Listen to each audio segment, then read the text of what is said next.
training to grow.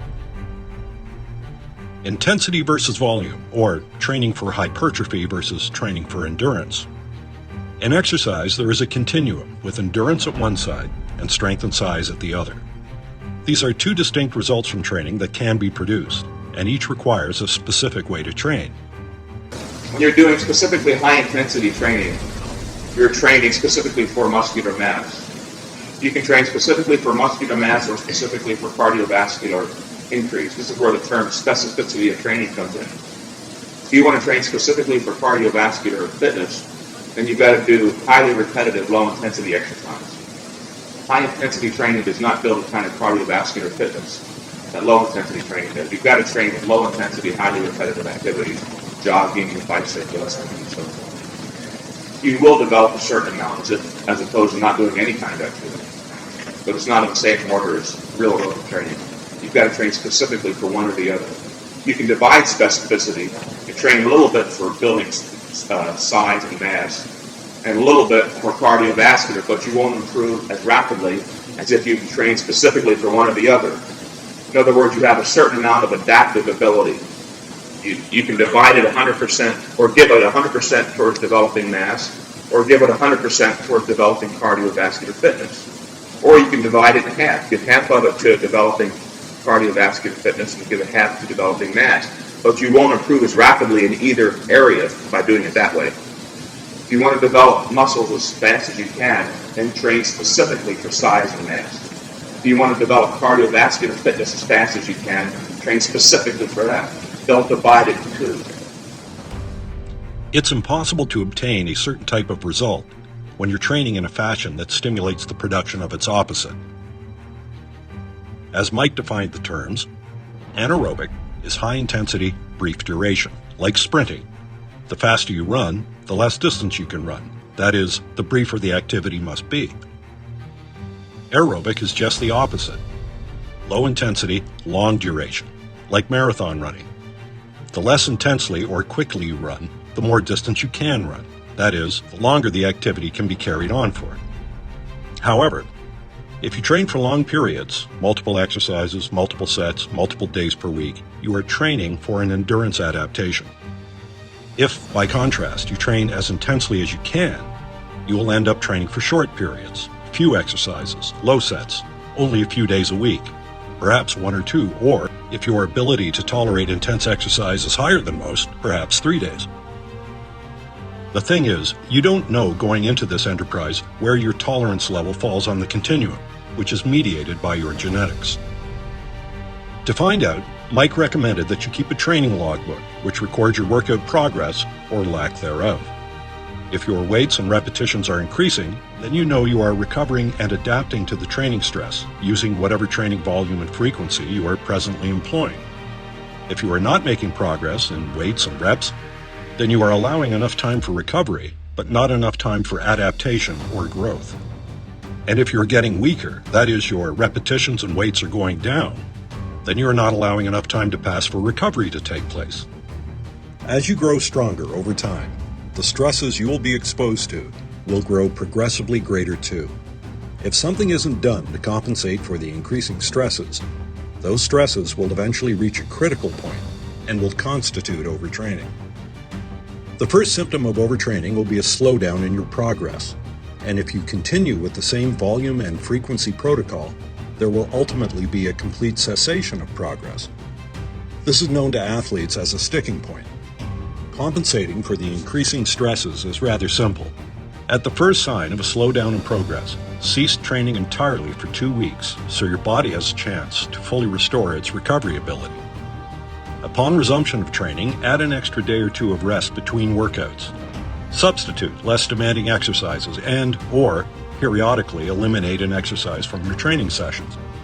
For example, every second or third workout for the chest and back, eliminate the deadlifts and perform the less demanding shrugs.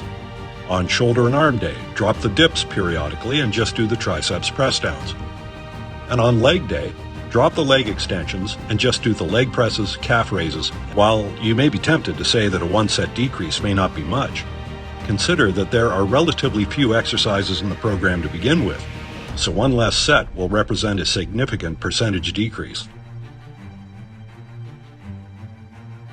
Individual exercise stress tolerance is a genetically mediated trait, and like all such traits, it is expressed across a broad continuum. Those with greater innate adaptability can train more than those with less. Your best friend will be your progress chart. Lack of progress is almost never due to too little exercise, but too much. If progress is not immediate after a reduction of training frequency, take a 2 to 3 week layoff, and then resume training with even lesser frequency. During periods of physical change or progress, your training requirements must change. Case in point, Mike had a number of personal training clients who were training only once every 10 to 14 days. Why only one set per exercise? Simply because one set has been established as being sufficient to stimulate muscle growth. It's like when you throw the switch to turn on a light. Once you've thrown the switch, you're confident that the electrical mechanism is in motion. You don't stand there all day flipping the switch up and down, do you? Moreover, each additional set represents an additional energy expenditure to recover from. The more sets you perform, the longer it takes to recover. Precision was a big thing with Mike, who believed in doing the precise amount of exercise necessary to do the job, as any more than that was unnecessary and represented needless time spent in the gym. Why less reps on the incline press and dips? The incline press and dips are part of a pre-exhaustion cycle in which you are attempting to overcome the weak links of smaller muscle groups in targeting larger muscle groups. For example, the pectoral muscles are bigger and stronger than the triceps, but since the triceps are involved in most chest exercises such as the bench press, dips, and incline press, if you perform an isolation exercise first, such as a pec deck or dumbbell flies, and follow up immediately with a compound exercise such as incline presses, the triceps, being fresh and untapped, will allow you to squeeze out a few extra contractions from the pectoral muscles, recruiting and stimulating more of the pectoral muscles than you would otherwise be able to do if you had just used the compound exercise on its own, or for that matter, the isolation exercise on its own. Consequently, rather than using a lighter weight and recycling through the fibers you have already recruited and stimulated until you get to the final few reps, performing the exercise with a heavier weight after exhausting the pectorals with the pec deck is almost the equivalent of doing a couple of forced repetitions, and fewer reps are therefore required. Consider it a form of cleanup set, where you are ensuring that you have hit as many chest muscle fibers as possible.